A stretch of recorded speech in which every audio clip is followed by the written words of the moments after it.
जी तो दोस्तों आज की वीडियो में आप लोगों को बताने वाला हूं कि जब आप लोग हीटर वाल इसका रिमूव कर देते हैं तो उसके आप लोग बाद में कनेक्शन किस तरह से करेंगे। इसके वाल उतारने के बाद आपको डिटेल से मैं बताऊंगा कि इसके कनेक्शन आप लोग किस तरह से डिटेक्ट करेंगे। तमाम इन्फॉर्मेशन आपको आज की वीडियो में मिलने वाली है। अगर आप लोग को नहीं पता तो ये वीडियो आप लोगों के लिए ही है। इस वीडियो को फुल वॉच कीजिएगा, इंशाल्लाह आपको भी समझ में आ जाएगा। तो चलो वीडियो शुरू कर लेते हैं। बिस्मिल्लाहिर्रहमानिर्रहीम। अस्सलाम वालेकुम दोस्तों, कैसे आप लोग सब? उम्मीद आप सब लोग खैरियत से होंगे। मेरा नाम है अब्दुर्रहमान और आप देख रहे हैं टैलेंट पाकिस्तान। दोस्तों तार ऑन करने के बाद आपने वन बाय वन इसके पैप रिमूव कर देने हैं। जो पैप पहले आएगा उसको पहले रिमूव करना है, क्योंकि इसकी फिटिंग ऐसे इंक्लूड हुई होती है कि आप लोग वन बाय वन इसका पैप जो रिमूव कर सकते हैं। जिसकी फिटिंग से हिसाब से आपने देख लेना है कि जो पैप पहले निकलता होगा आपने पहले निकालना है। दोस्तों इसका एक पैप रिमूव हो चुका है, ये वाला मिड वाला निकालना है। मतलब कि जो इसके नीचे होगा, ज़ाहिर सी बात है अगर मैं ये वाला रिमूव करूँगा पहले तो नीचे इसके पैप है तो निकलने नहीं देगा, इसका पैप रिमूव नहीं होने देगा। इसी वजह से आपने मिड वाला पैप पहले निकालना है, या कोई भी आप लोगों की फिटिंग के हिसाब से जो मिड में पाइप लगा होगा आपने मिड में से निकाल लेना है। जो उसका डिस्टर्बिंग के लिए पैप नीचे लगा होगा उसको आपने पहले रिमूव करना है। फिर आपने तीसरा भी पैप इसका निकाल लेना है इसी तरह से। टार्च ऑन करने के बाद इसको मैं रिमूव कर लेता हूँ। ये तीसरा पैप भी रिमूव हो चुका है। अभी हमें चौथा पैप रिमूव करना है इसका।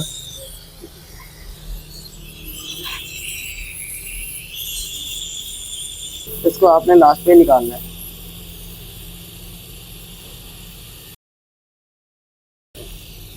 ओके, तो ये रिमूव हो चुका है।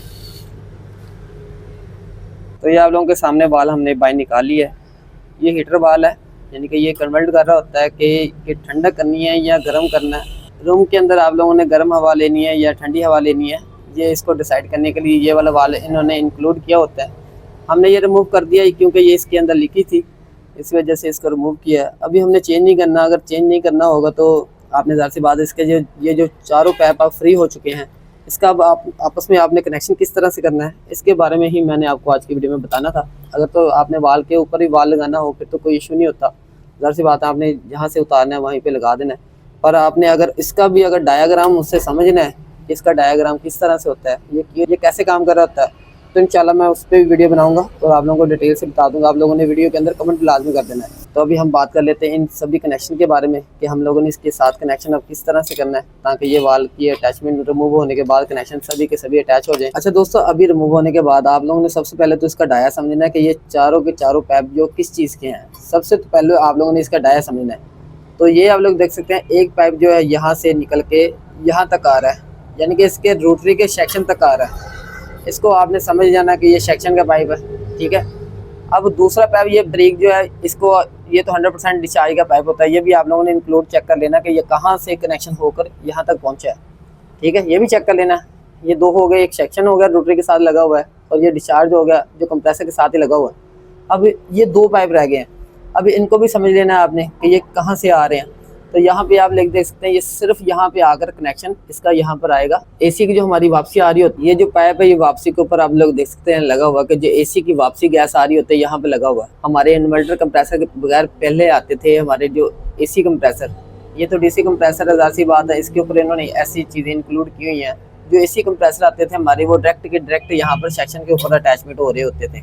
इसका पाइप डायरेक्ट आता था वापसी का, उस सेक्शन के अंदर अटैच हो जाता था। तो ज़ाहिर सी बात है हमें ये वाला अभी सेक्शन इसको वापस देना पड़ेगा क्योंकि हमने इसके अंदर से हीटर वाल रिमूव कर दिया अभी। और जो दूसरा काम करना पड़ेगा हमें, मतलब कहने का ये वाला कंप्रेसर का जो पाइप है ना जो वापसी आ रहा है, इसको आपने अटैचमेंट देनी है।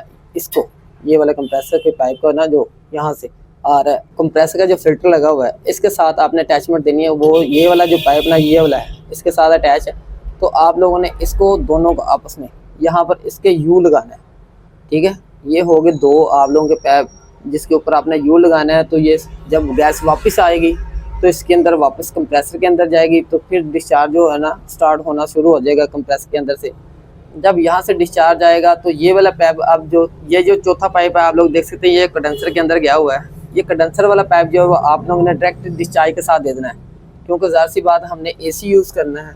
तो एसी यूज़ करने के लिए हमें रूम के अंदर हमें एसी चाहिए, हीटर नहीं चाहिए। तो ज़ाहिर सी बात है हमें ये वाला पाइप यहाँ पर लगाना पड़ेगा ताकि ये गर्म जो इसकी गैस है वो बाहर वाले ऑर्डर के अंदर आए, यहाँ पर ठंडी हो। ठंडी होने के बाद यहाँ आए कैपरी के अंदर, ये कैपरी के अंदर कनेक्शन है इसके, ये वाला ये वापस आ गई। ये देख सकते हैं ये पाइप कैपरी के अंदर आ गई फिर यहाँ से डिस्चार्ज होना शुरू हो गया, यहाँ से जाएगा, फिर वैसे सर्किट होगा। जब जैसे कि हम एसी कंप्रेसर के अंदर हमें कनेक्शन दिख रहे थे, ये वैसे के वैसे कनेक्शन हो जाएंगे। सिर्फ यहाँ से ये रिमूव हुआ है हीटर वाल, तो हमें दोबारा के दोबारा एसी कनेक्शन ही करने पड़े हैं, ना कि डीसी कंप्रेसर के जैसे कनेक्शन थे वैसे। अब इससे सिर्फ ये हुआ है कि ये कंप्रेसर डीसी ही है अभी भी, पर ये अब कनेक्शन सिर्फ उस तरीके से हो चुके हैं जैसे कि हमारे एसी कंप्रेसर के अंदर हम लोग ऐड कर रहे थे कि सेक्शन का जो पाइप था हमने सेक्शन को दे दिया, जो डिस्चार्ज से निकलता था कंडेंसर की तरफ जाता था वो कंडेंसर की तरफ चला गया, ये डायरेक्ट कंडेंसर की तरफ इंक्लूड हो रहा है, ये डायरेक्ट कंडेंसर की तरफ चला गया। और ये जो पाइप था वापसी आ रहा था, ये वापस सेक्शन की तरफ चला गया। ठीक है, ये सेक्शन के पाइप है, ये आपस में इंक्लूड हो गए। और ये डिस्चार्ज के पाइप थे, ये डिस्चार्ज की तरफ चलेंगे। मतलब कि दोनों पाइप के ऊपर यहाँ पर चारों कनेक्शन के ऊपर 2 यू लगने हैं ऐसे, तो ये ऐड हो गए। और ऐड होने के बाद ये फिर से वैसे की वैसे कनेक्शन स्टार्ट हो जाएंगे। ऊपर वाली साइड पे गर्म हवा आएगी, नीचे वाली साइड पे ठंडी हवा आ जाएगी। उम्मीद करता हूँ दोस्तों इस चीज़ के बारे में आप लोगों को 100% हो चुका होगा कि जब भी आप लोगों ने किसी भी चीज़ का डाया जब समझ लेना है ना, उसके बाद आप लोगों को कनेक्शन करने आसान हो जाता है। लोग कहने का इसका जो डिस्चार्ज था वो हमने डिस्चार्ज को दे दिया, सेक्शन को दे दिया। ये इसका जो हीटर वाल था हमने रिमूव कर चुके हैं। अगर आप लोगों ने समझना है कि इसके कनेक्शन किस तरह से हमने कर सकते हैं और यहाँ ये कनेक्शन जो किस तरह से काम कर रहे हैं, जाहिर सी बात है यहाँ से डिस्चार्ज हो रहा है तो यहाँ पर कैसे काम कर रहा है ये वाला वाल, हमें नहीं आइडिया। अगर आप लोगों को ये नहीं आइडिया तो आप लोगों ने लाजमी कमेंट के अंदर मुझे बता देना है, ताकि मैं आप लोगों को बता पाऊँ कि ये वाला वाल किस तरह से काम कर रहा है। अगर दोस्तों आप लोगों को नहीं पता कि इसके कॉमन रनिंग स्टार्टिंग किस तरह से चेक करते हैं इन्वर्टर कंप्रेसर के ऊपर, तो इसके ऊपर मैंने रेफ्रिजरेटर के कंप्रेसर के ऊपर डिटेल से वीडियो बनाई हुई है, आप लोग वो भी वीडियो देख सकते हैं ताकि आप लोगों को नॉलेज हासिल हो सके कि ये कंप्रेसर के जो कॉमन रनिंग स्टार्टिंग है वो किस तरह से चेक करते हैं। वैसे तो मैंने रेफ्रिजरेटर के कंप्रेसर के ऊपर बताए हैं, अगर आप लोगों को चाहते हैं कि मैं रोटरी के ऊपर भी बता दूं तो आप लोग मुझे नीचे कमेंट के अंदर बता सकते हैं, मैं आप लोगों को इसके ऊपर भी बता दूंगा कैसे किस तरह से आप लोगों ने इसके कॉमन रनिंग स्टार्टिंग चेक करने। जी तो दोस्तों आज की वीडियो में बस इतना ही था। अगर आप लोगों को वीडियो अच्छी लगी तो प्लीज़ इस वीडियो को लाइक कर दीजिएगा, शेयर कर दीजिएगा और एक प्यारा सा कमेंट भी कर दीजिएगा और चैनल को सब्सक्राइब कर लीजिएगा ताकि हमारी हर आने वाली वीडियो आप लोगों को मिलती रहे। तो अपना बहुत सारा ख्याल रखिएगा, दुआओं में याद रखिएगा। अल्लाह हाफिज़।